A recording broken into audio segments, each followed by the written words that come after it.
greetings. It's really good to have you here, to welcome you to the second annual DukTalks, a celebration of what the arts and sciences that the University of Oregon has to offer. For those of you who've been here before, welcome back. For those of you who've not been here, I'm going to tell you a little bit about DukTalks. For those of you who joined us in previous years, we had Scott Coltrane last year hosting it. I am stepping in for him in this particular year. Because this is a University of Oregon event, and because we're the College of Arts and Sciences in that university, we've used this term, Duck, to honor our mascot. This friend of ours would have been here today to give a talk as well, except that the sad tragedy is the duck cannot speak.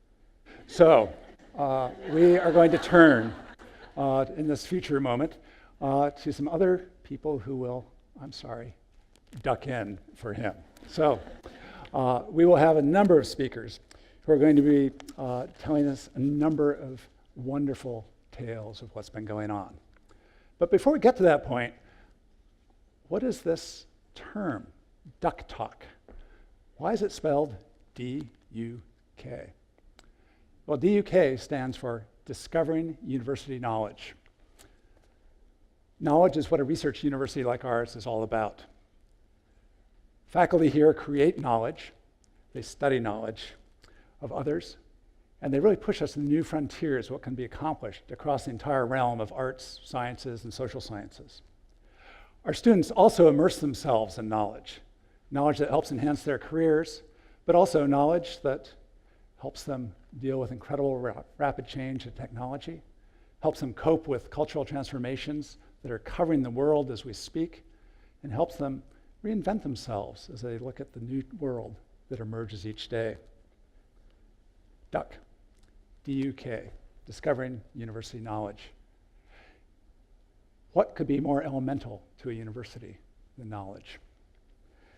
That question brings me to the theme that we're going to be following throughout today. It's elemental. What do we mean by elemental? Well, there are a number of ways to go about this, and I'm sure all of you could throw out some options for me right off the bat. One way would be to think about the elements in a periodic table, the first way I considered it when I saw this. These elements make up the building blocks of life and the earth as we know it. They can operate alone, as in gold or iron. They can merge into compounds like water, or they can provide even more complex compounds that form the very building blocks of life, something you'll be hearing about later today. However, that's not the only way to think about the term elemental. We'll also be dealing with, for instance, another way of thinking about it is how the ancients did. There were 4 elements in their bailiwick. They had fire, water, earth, air. The Greeks and Babylonians felt that all compounds on earth, all things on earth, were made up of combinations of these different elements. What we have in the College of Arts and Sciences is a set of elements that actually contribute to the undergraduate education of our students. Right here before you are the foundational elements of what takes place within this college. The 40 majors and departments that make up our college, and also some of the institutes that are affiliated with us in various ways. All UO students start with courses in these.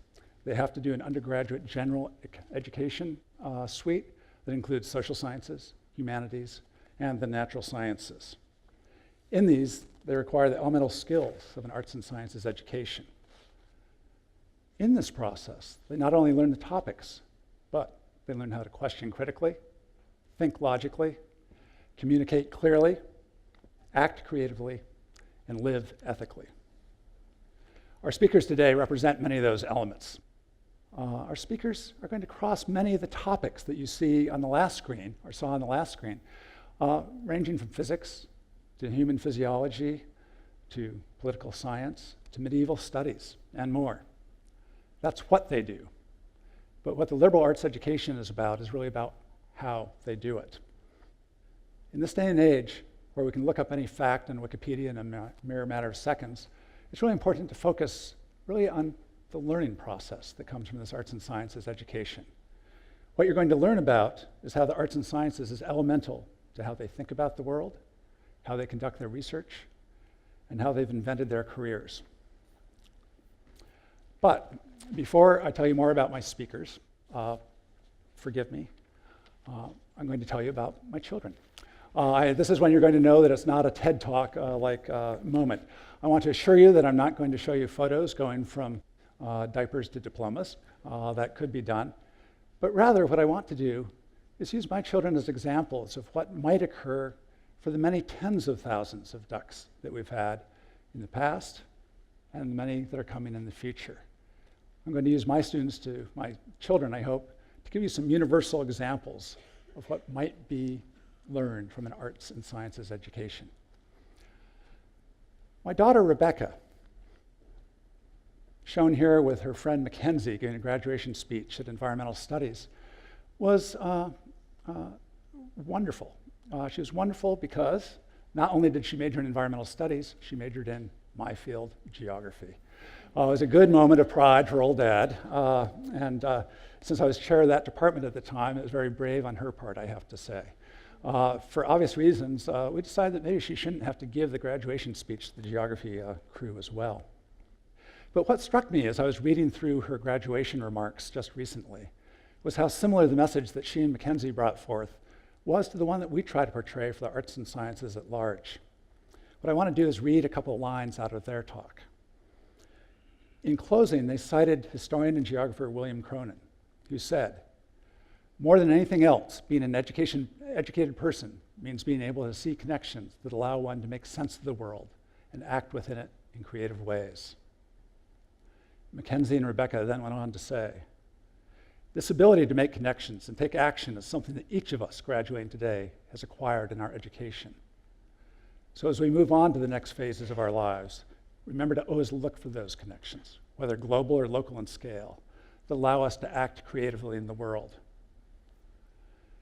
Rebecca and Mackenzie had discovered that learning was about far more than those individual classes. It was about finding those connections that allow them to create new careers, new futures for themselves. My daughter Alexandra, I think, is a good way of looking at this kind of thing. Here she is in Poitiers, France, where she went for a year overseas, associated with a whole lot of her Oregon friends at the time. She's now a social worker doing preventative health care work, counseling under the federal health plan, a job that did not even exist when she graduated 5 years ago. In thinking about this talk, I gave her a call, and I said, "What did your education at UO do for you?" She responded instantly, and perhaps because she was drinking beverages on her birthday without a pause. She said, "It led me down paths I'd never thought of. If you told me at age 18 I was going to do anything even related to what I've done, from where I've lived and traveled, to what I've studied, to friends I've made, to going to grad school, I would have thought you were nuts. I came in absolutely determined not to study anything even remotely related to you," that's me she's referring to, "and then ended up majoring in your field of geography, in your own department. And then I majored in French as well. How did that happen?" Well, what happened is that Alexandra made the connections between all the different pieces of our majors. She saw that those connections could create new pathways that led her into her future. There was not one taught specifically in any one of those majors. As for child number 3, Geoffrey, this is my 21-year-old son who took a somewhat alternative pathway coming into this university. He spent many years in an alternative high school, then he moved on to Lane Community College, and just recently received his AOT degree. He's entering UO this fall as a junior, and I hesitate to tell you this, as a geographer. There's some really desperate genetic coding going on here that we are aware of. I've talked to my faculty in my department, and I think they really thought it was quite sweet when the first child went through, verging on the edge of creepy with number 2 child moving through. And recently there's a sense that it's akin to Invasion of the Body Snatchers. This has been a replication that we're a little concerned about. But the reason I want to tell you about Jeff is just that for me, he represents a whole different piece of student or type of student we have coming through. His technical term, he's a transfer student. But we have many people coming in who are older in age, who've found their way here to the arts and sciences education because they realized that the technical training they were receiving in other places was not sufficient. In this case, he knew that he wanted to have the broad depth that an arts and sciences education would give him, that would allow him to move forward as he expanded in worlds that he could not yet predict. He said to me, "It gives me hope that I can have this education here. It lets me aspire to something that I cannot even yet define." That really tells us, I think, what is the most core element for me of the arts and sciences education: learning how to learn. We go on with a number of pieces. We have, first off, just the elements that you see before you that make up our education, the majors, the classes. From these, our students draw connections. These connections lead them down pathways that have an element of surprise to them.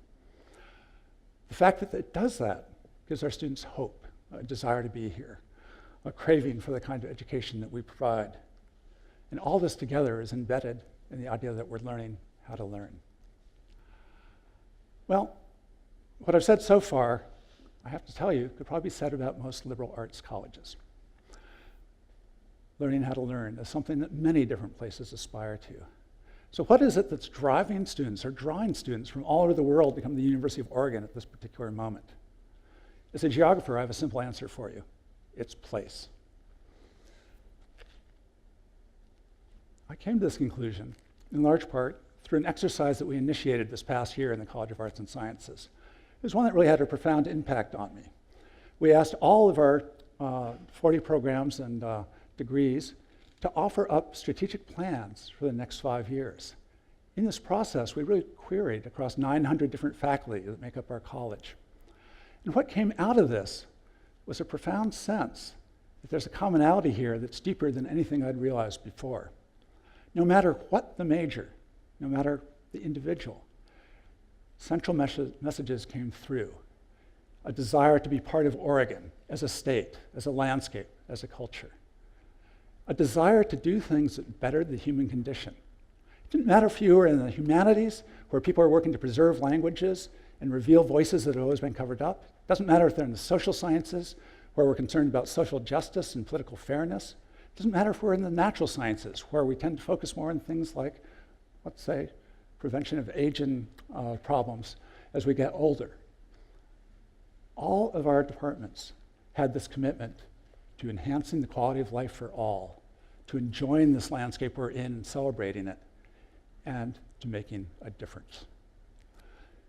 So the thing that I really saw through my children, I guess what I want to share with you as a parent, because that's the different perspective I bring here today, is that many parents struggle to let their children go to college. This was never for 1 second a struggle for me. This place is a place that I knew would nurture my child as a student, that would help with values that are the ones that I think we all aspire to in this room, to help humanity, that it would be a place where they would be part of a community that really did welcome them and all the differences that they brought. And beyond that, would really support them in doing whatever they could to make a difference. So when I think about what the core elements of the liberal arts are at the University of Oregon, I tend to come back to, well, the same things we've looked at so far. Yes, we have a wide array of majors. From those majors, our students make connections. They're surprised by some of the outcomes that come from it. Out of this comes hope and aspiration for the future. Through all this, they're learning to learn. But what really sets us apart, what makes us unique, is the fact that all of that is bound up in this wonderful, special, unique place that we call the University of Oregon. Thank you all.